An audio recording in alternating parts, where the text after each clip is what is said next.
ಸಂದರ್ಭದಲ್ಲಿ ಯಾವ ಏರಿಯಾ ಎಷ್ಟು ಸುರಕ್ಷಿತ, ಯಾವ ಮಾಲ್ಗಳು ಅಥವಾ ಯಾವ ಜನನಿಬಿಡ ಪ್ರದೇಶಗಳು ಎಷ್ಟು ಸುರಕ್ಷಿತ ಅನ್ನುವಂಥ ಪ್ರಶ್ನೆ ಕಾಡ್ತಾ ಇದೆ. ಕುಂದನಹಳ್ಳಿಯ ರಾಮೇಶ್ವರ ಕೆಫೆಯಲ್ಲಿ ಬಾಂಬ್ ಬ್ಲಾಸ್ಟ್ ಆಯಿತು.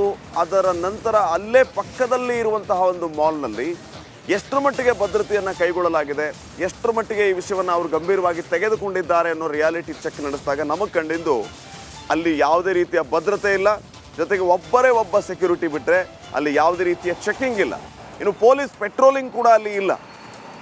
ಇವೆಲ್ಲ ನಾವು ಗಮನಿಸಿದಾಗ ಈ ಬಾಂಬ್ ಬ್ಲಾಸ್ಟನ್ನು ಎಷ್ಟರ ಮಟ್ಟಿಗೆ ಸೀರಿಯಸ್ ಆಗಿ ತೆಗೆದುಕೊಂಡಿದ್ದಾರೆ, ಈ ಎಲ್ಲ ವಿಚಾರಗಳು ಕೂಡ ರಿಯಾಲಿಟಿ ಚೆಕ್ನಲ್ಲಿ ಆಚೆಗೆ ಬಂದಿವೆ. ಅಂದರೆ ಇಷ್ಟೆಲ್ಲ ಸಮಸ್ಯೆ ಆಗಿದ್ರೂ ಕೂಡ ಎಚ್ಚೆತ್ತುಕೊಳ್ಳುವಂತಹ ಕೆಲಸ ಆಗ್ತಾ ಇಲ್ಲ. ಯಾವುದೇ ರೀತಿಯ ಬದಲಾವಣೆ ಮಾಲಲ್ಲಿ ಇಲ್ಲ. ಸಾಕಷ್ಟು ಸಂಖ್ಯೆಯಲ್ಲಿ ಜನ ಬರ್ತಾರೆ, ಸಾಕಷ್ಟು ಸಂಖ್ಯೆಯಲ್ಲಿ ಜನ ಹೋಗ್ತಾರೆ, ಆದರೆ ಭದ್ರತೆ ಅನ್ನುವಂಥದ್ದು ಇಲ್ಲಿ ಶೂನ್ಯವಾಗಿದೆ. ಇಡೀ ರಾಜಧಾನಿ ಮಂದಿಯನ್ನ ಬೆಚ್ಚಿ ಬೀಳಿಸುವಂತಹ ಘಟನೆ ಬ್ರೂಕ್ಫೀಲ್ಡ್ನಲ್ಲಿರುವಂತಹ ರಾಮೇಶ್ವರಂ ಕೆಫೆಯಲ್ಲಿ ನಡೆದಿದೆ.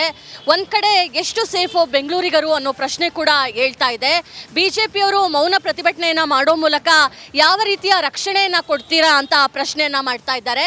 ಆದರೆ ಮತ್ತೊಂದು ಕಡೆ ಗೃಹ ಸಚಿವ ಪರಮೇಶ್ವರ್ ಅವರು ಹೇಳಿರೋ ಪ್ರಕಾರ ಪೊಲೀಸ್ ಪ್ಯಾಟ್ರೋಲಿಂಗನ್ನು ನಾವು ಜಾಸ್ತಿ ಮಾಡ್ತಾ ಇದ್ದೀವಿ ಅಂತ.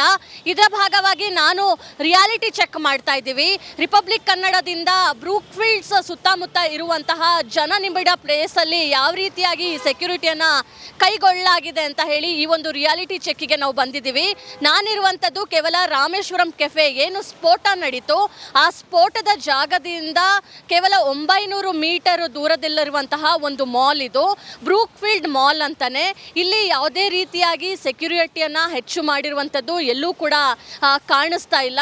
ಅಂದರೆ ಖುದ್ದು ಪರಮೇಶ್ವರ್ ಅವರು ಹೇಳಿದರು, ಪೊಲೀಸ್ ಪ್ಯಾಟ್ರೋಲಿಂಗನ್ನು ಜಾಸ್ತಿ ಮಾಡ್ತೀವಿ, ಆರ್ಟಿಫಿಷಿಯಲ್ ಇಂಟೆಲಿಜೆನ್ಸನ್ನು ಜಾಸ್ತಿ ಮಾಡ್ತೀವಿ, ಜೊತೆಗೆ 7,000ಕ್ಕೂ ಹೆಚ್ಚು ಕ್ಯಾಮ್ರಾಗಳನ್ನು, CCTV ಕ್ಯಾಮ್ರಾಗಳನ್ನು ಅಳವಡಿಕೆ ಮಾಡ್ತೀವಿ ಅಂತ. ಆದರೆ ಈ ಭಾಗದಲ್ಲಿ ಅಂತಹ ಯಾವುದೇ ಪೊಲೀಸ್ ಪ್ಯಾಟ್ರೋಲಿಂಗ್ ಕೂಡ ನಡೀತಾ ಇಲ್ಲ. ಮತ್ತೊಂದು ಕಡೆ ಮಾಲ್ನಿಂದನೂ ಕೂಡ ಬಾಂಬ್ ಬ್ಲಾಸ್ಟ್ ವಿಚಾರಕ್ಕೆ